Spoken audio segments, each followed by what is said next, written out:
Selamat datang kembali di The Deep Dive. Kali ini kita mau bongkar pemikiran dari buku yang lumayan tebel nih dan penting, Enlightenment Now, karya Steven Pinker. Misi kita ya kayak biasa, nyaring intisari paling penting buat Anda biar cepet dapat gambaran besarnya gitu. Fokus kita hari ini, ngeliat gimana nalar, sains sama humanisme, ide-ide dari era pencerahan itu ternyata udah bawa banyak banget kemajuan, terutama dalam hal yang paling dasar keselamatan dan kesejahteraan kita. Betul, betul. Kita kan sering banget ya dengar berita buruk melulu. Rasanya dunia makin kacau aja gitu.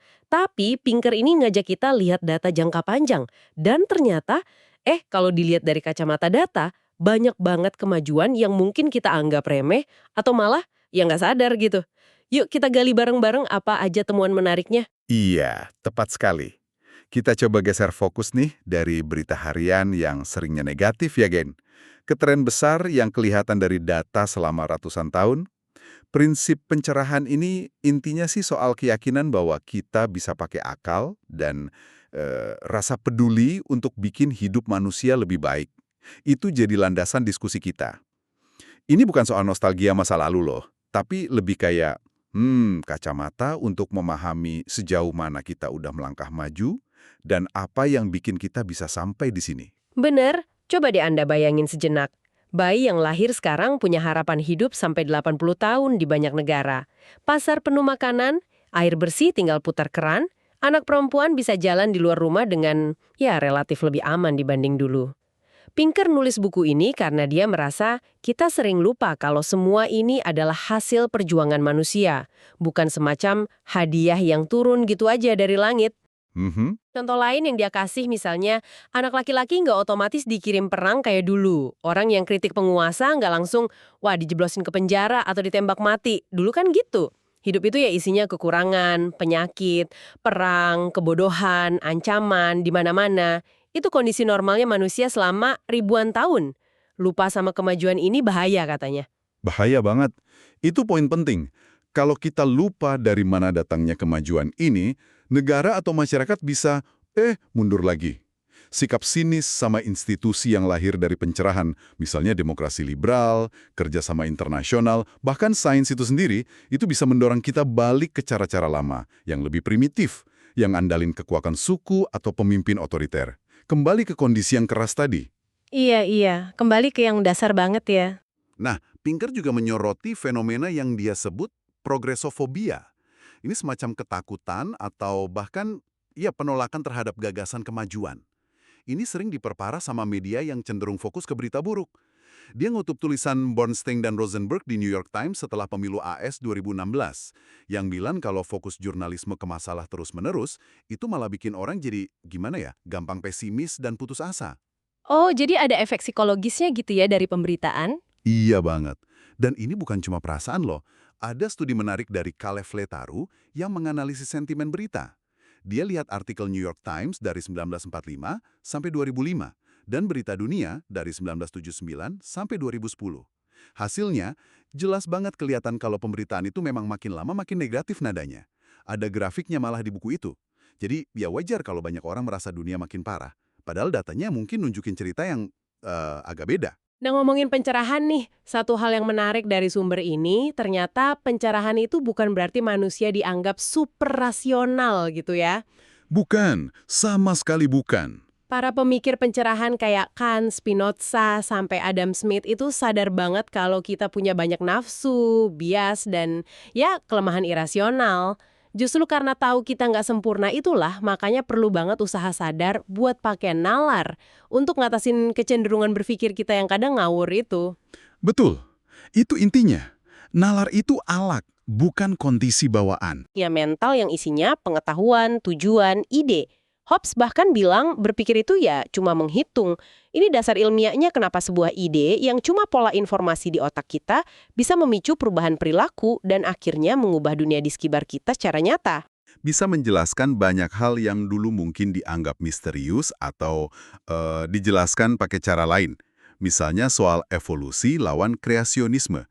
Kaum kreasionis kadang salah pakai hukum kedua termodinamika, hukum fisika yang bilang alam cenderung menuju ketidakteraturan atau berantakan untuk nyerang evolusi. Mereka bilang, kok bisa makhluk hidup jadi makin kompleks kalau alam maunya berantakan? Oh, saya pernah dengar argumen itu.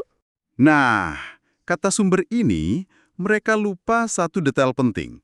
Hukum itu berlaku untuk sistem tertutup, kayak kotak yang nggak ada energi masuk atau keluar. Tapi makhluk hidup itu sistem terbuka. Kita ini kayak mesin pintar yang ngambil energi dari luar, matahari, makanan, untuk merapikan diri kita sendiri, membangun tubuh yang teratur. Terus sampah atau berantakannya, kayak panas atau kotoran, kita buang ke lingkungan. Jadi kehidupan itu nggak melanggar hukum fisika, malah cerdik banget memanfaatkannya. Ini juga penjelasan modern buat konsep filosofis lama kayak Konatusnya Spinoza, soal dorongan hidup bawaan organisme gitu. Oke, oke. Jadi kita meminjam keteraturan dari lingkungan ya? Bisa dibilang gitu. Konsep penting lain yang dijelaskan adalah sibernetika, ilmu tentang kontrol dan umpan balik. Ini menjelaskan gimana sistem fisik bisa kelihatan punya tujuan. Contoh paling gampang ya, termostat AC di rumah Anda.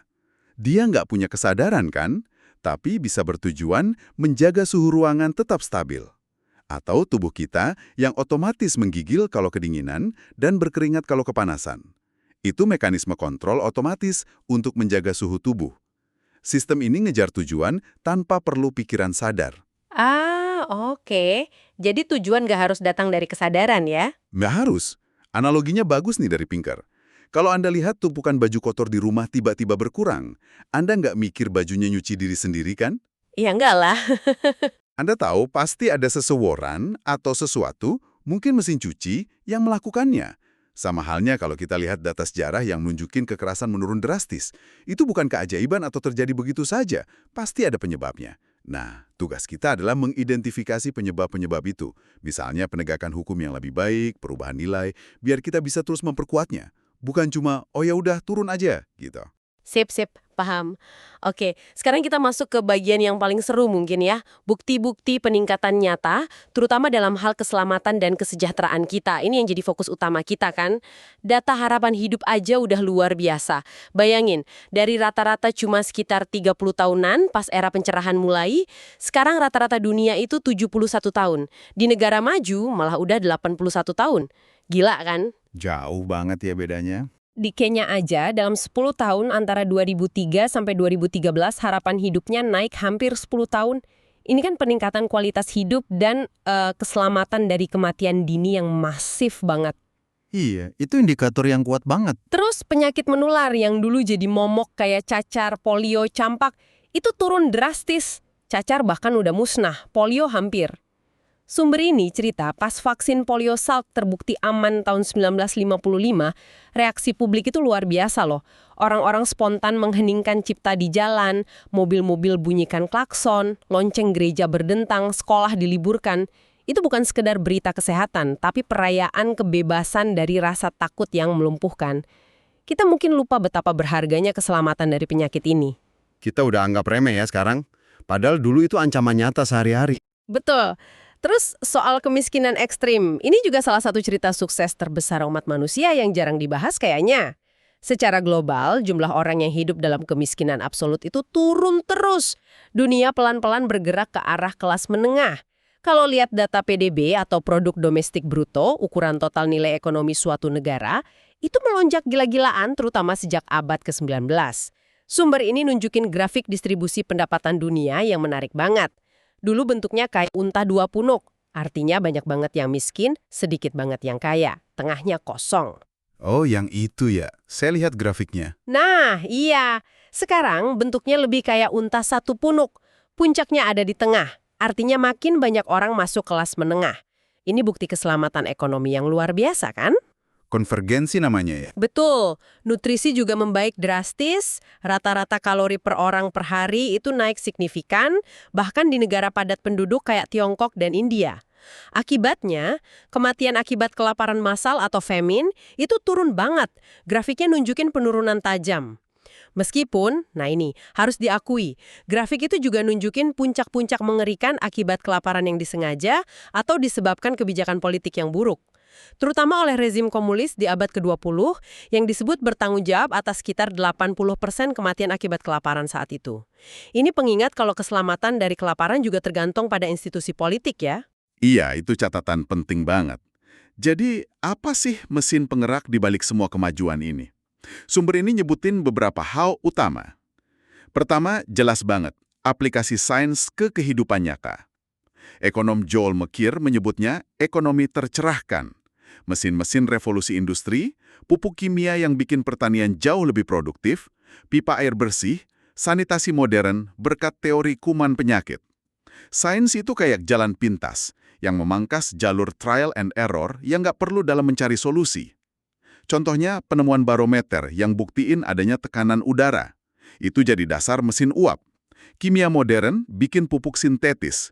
Teori kuman merevolusi kebersihan dan kedokteran. Jadi sains itu mempercepat inovasi ya? Banget. Kedua, ini yang ditekankan Adam Smith dan juga North, Wallace Weingast, adalah perkembangan institusi yang mendukung pertukaran dan kerjasama. Aturan hukum yang jelas, hak milik yang dilindungi, kontrak yang bisa ditegakkan, adanya bank, perusahaan, lembaga pemerintah yang bekerja untuk publik bukan untuk kroni. Ini semua menggantikan sistem lama yang penuh koneksi pribadi dan monopoli terbatas, menjadi ekonomi yang lebih terbuka dan dinamis. Institusi ini penting banget untuk menciptakan lingkungan yang aman dan terprediksi bagi ekonomi untuk tumbuh. Lingkungan yang stabil gitu ya? Yap. Ketiga, ada globalisasi. Ini topik yang sering kontroversial memang, tapi banyak analis pembangunan setuju kalau globalisasi, terlepas dari masalahnya, udah bawa keuntungan besar buat orang miskin di seluruh dunia. Ekonom Angus Deaton sampai bilang kalau globalisasi itu konspirasi, ya konspirasinya gagal total, karena malah nggak sengaja bantu lebih dari 1 miliar orang keluar dari kemiskinan. Wah, itu kutipan yang menarik. Iya kan? Bahkan standar hidup orang yang dianggap miskin di negara maju sekarang itu udah jauh banget bedanya dibanding masa lalu. Data tahun 2011 di AS nunjukin lebih dari 95% rumah tangga miskin punya listrik, air ledeng, toilet, kulkas, kompor, TV warna. Coba bandingin sama fasilitas yang dimiliki orang terkaya sekalipun 150 tahun lalu. Ini juga bentuk peningkatan keselamatan dan kenyamanan dasar. Benar juga ya, kadang kita lupa bandingin sama masa lalu. Nah, sekarang masuk ke fokus utama kita, keselamatan dari kekerasan. Ini yang banyak dibahas di bab 12 buku itu dan buku Pinker sebelumnya. Dia mengidentifikasi beberapa revolusi penurunan kekerasan dalam sejarah. Ada proses pasifikasi saat negara mulai efektif menguasai wilayahnya dan menghentikan perang antar suku atau kelompok kecil. Lalu proses peradaban di Eropa, di mana negara makin kuat menegakkan hukum dan orang-orang belajar mengendalikan diri. Hasilnya, tingkat pembunuhan turun drastis. Jadi negara berperan penting ya di awal? Sangat. Kemudian ada revolusi kemanusiaan di era pencerahan, yang mulai menghapus praktik-praktik brutal seperti perbudakan, penyiksaan yang dilembagakan, hukuman kejam, dan penganiayaan atas nama agama. Ini peningkatan keselamatan dari kekejaman yang luar biasa. Perubahan nilai-nilai berarti ya? Betul. Lebih dekat ke zaman kita, ada perdamaian panjang setelah Perang Dunia II, di mana perang antar negara besar jauh lebih jarang. Lalu perdamaian baru setelah Perang Dingin, dengan berkurangnya perang sipil dan genosida. Terakhir, revolusi hak sejak pertengahan abad ke-20, memperjuangkan hak-hak sipil, perempuan, kelompok minoritas, anak-anak, bahkan hewan. Kalau lihat data kematian akibat perang, grafiknya nunjukin penurunan yang dramatis banget sejak PD2. Meskipun memang, ya, ada sedikit kenaikan lagi dalam beberapa tahun terakhir yang perlu kita waspadai. Tapi tren jangka panjangnya jelas, dunia jadi tempat yang jauh lebih aman dari kekerasan terorganisir. Itu kabar baik yang penting banget sih. Banget. Keselamatan juga meningkat di area lain loh. Kematian akibat kecelakaan lalu lintas di negara maju turun signifikan. Ini berkat kombinasi teknologi, sabuk pengaman, airbag, desain jalan, kebijakan, batas kecepatan, tes alkohol, dan kesadaran publik. Ini contoh keselamatan dari kecelakaan yang berhasil ditingkatkan.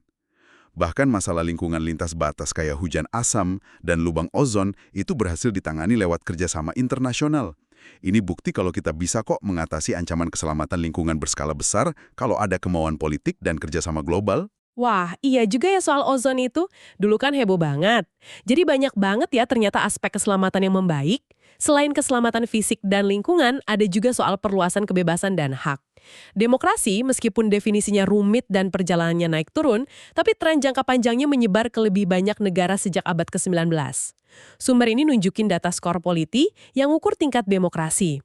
Ini bukan cuma soal bisa milih pemimpin, tapi juga soal pembatasan kekuasaan negara yang sewenang-wenang dan perlindungan hak asasi manusia, yang puncaknya ada di Deklarasi Universal HAM tahun 1948.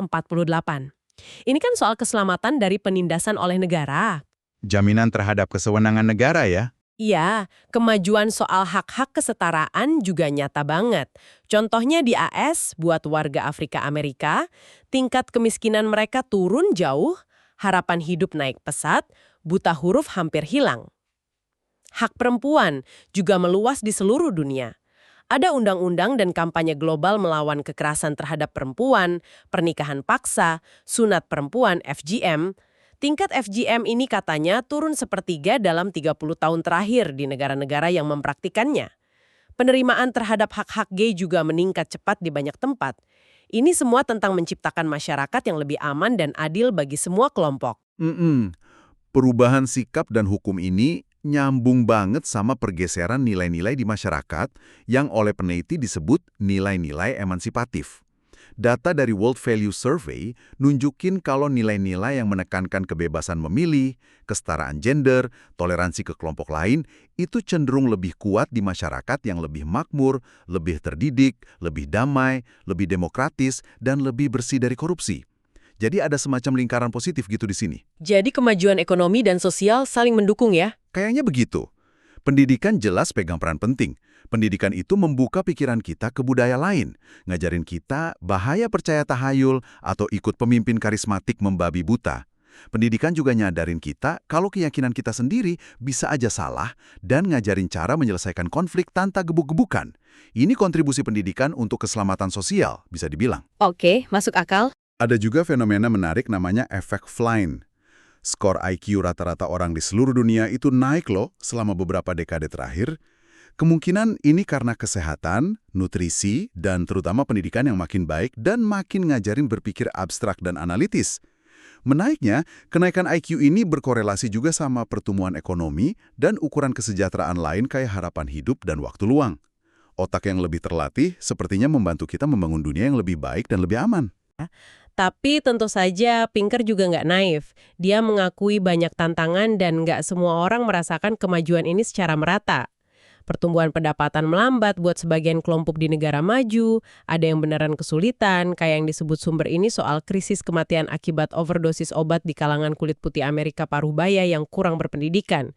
Ini masalah keselamatan dan kesehatan publik yang serius banget. Iya, itu sisi gelapnya yang nggak boleh diabaikan. Terus ada ancaman otomatisasi buat pekerjaan, misalnya sopir truk yang mungkin tergusur mobil otonom. Ini soal keselamatan ekonomi masa depan. Ketimpangan akses pendidikan berkualitas juga masih jadi PR besar. Belum lagi soal pengaruh uang dalam politik, polarisasi politik yang makin tajam. Ini semua bisa menggurus institusi yang justru menjaga kemajuan dan keselamatan kita. Betul, ancaman terhadap institusinya itu sendiri. Munculnya gerakan populisme otoriter di berbagai belahan dunia. Sumber ini nyebut contoh Trump di AS dan Brexit di Inggris juga bikin khawatir. Slogan kayak Make America Great Again itu kan nunjukin semangat kesukuan dan pandangan ke masa lalu yang bisa jadi ancaman buat nilai-nilai pencerahan seperti kerjasama global dan hak universal. Nah, itu dia. Dan kita juga harus waspada sama jebakan di pikiran kita sendiri yang bikin susah lihat kemajuan. Ada bias ketersediaan. Kita lebih gampang ingat berita buruk yang heboh daripada tren positif jangka panjang yang ya agak membosankan mungkin. Ada bias negativitas. Kejadian buruk rasanya lebih nempel di ingatan. Penelitian dan Kahan nunjukin gimana identitas politik kita bisa membajak kemampuan nalar kita. Misalnya, orang nolak fakta perubahan iklim seringkali bukan karena nggak ngerti sainsnya, tapi karena itu bertentangan sama ideologi kelompoknya. Keyakinan jadi kayak sumpah setia ke suku politik kita. Waduh, jadi bias kognitif ini kuat banget ya pengaruhnya? Kuat banget. Ada studi klasik soal hukuman mati oleh Lord, Ross, dan Lepper yang nunjukin bias konfirmasi ini. Orang dikasih 2 studi, 1 pro hukuman mati, 1 kontra. Hasilnya, orang cenderung muji studi yang sesuai keyakinan mereka dan nyari-nyari kesalahan di studi yang menentang. Nggak peduli kualitas studinya gimana. Ini bahaya kalau kita mau menyelesaikan masalah berdasarkan bukti, kan? Iya, jadi nggak objektif lagi ya. Persis, mentalitas kesukuan atau tribalisme dan pemikiran zero sum, anggapan kalau keuntungan satu pihak pasti kerugian pihak lain, dalam politik itu juga destruktif. Padahal banyak banget interaksi sosial, termasuk ekonomi dan diplomasi, itu bisa positif sum, semua bisa untung bareng. Mhm. Terakhir, Pinker juga ngingetin soal resiko eksistensial, ancaman skala besar buat kelangsungan hidup manusia. Ada bencana alam dahsyat, asteroid, letusan supervolcano, ada perang nuklir. Meskipun resiko terorisme nuklir mungkin nggak sebesar yang dibayangkan, kata John Mueller, tapi resiko perang antar negara pemilik nuklir tetap ada karena dilema keamanan dan potensi salah pencet atau salah alarm. Plus, ada potensi bahaya dari teknologi masa depan, kayak AI super cerdas atau nanoteknologi yang lepas kendali. Ini tantangan keselamatan terbesar kita di masa depan mungkin? Oke, jadi lengkap ya, dari capaian sampai tantangan masa depan. Jadi apa nih intinya dari obrolan kita panjang lebar ini? Kalau kita lihat sumber yang kita bedah, terutama fokusnya pada data keselamatan dan kesejahteraan dari Enlightenment Now, gambaran besarnya tuh kuat banget. Meskipun banyak tantangan dan berita utama sering bikin pesimis, tapi penerapan nalar, sains, dan humanisme selama berabad-abad itu udah menghasilkan kemajuan yang luar biasa di hampir semua aspek kehidupan. Secara khusus, keselamatan kita dari kekerasan, penyakit, kecelakaan, kemiskinan, bahkan bencana alam, lewat mitigasi, itu secara umum udah meningkat drastis. Iya, itu kesimpulan utamanya. Paham soal tren jangka panjang ini penting banget, supaya kita nggak gampang terjebak sinisme atau putus asa.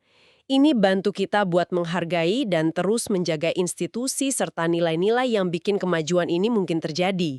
Demokrasi, kerjasama internasional, hak asasi manusia, dan tentu saja sains itu sendiri. Ini semua fondasi untuk masa depan yang lebih aman dan sejahtera. Setuju. Dan mungkin satu pertanyaan penutup buat Anda renungkan. Kemajuan itu kan bukan sesuatu yang otomatis terjadi atau harus diterima begitu saja tanpa kritik. Seperti yang tersirat di buku ini. Kemajuan sejati itu butuh usaha terus-menerus buat membongkar proses sosial, kita maksimalkan manfaatnya sambil berusaha meminimalkan kerugian atau efek sampingnya. Ini butuh kewaspadaan, berpikir kritis, dan kemauan buat terus belajar dan beradaptasi. Bukan cuma pasrah nonton grafik naik. Pertanyaannya sekarang, gimana caranya kita bisa lebih pintar lagi menerapkan nalar alat utama pencerahan itu untuk menghadapi tantangan-tantangan baru yang makin kompleks di depan mata, mulai dari perubahan iklim, risiko teknologi baru, sampai ketidaksetaraan yang bandel. Nah, itu pertanyaan yang kayaknya penting buat kita pikirkan bareng-bareng.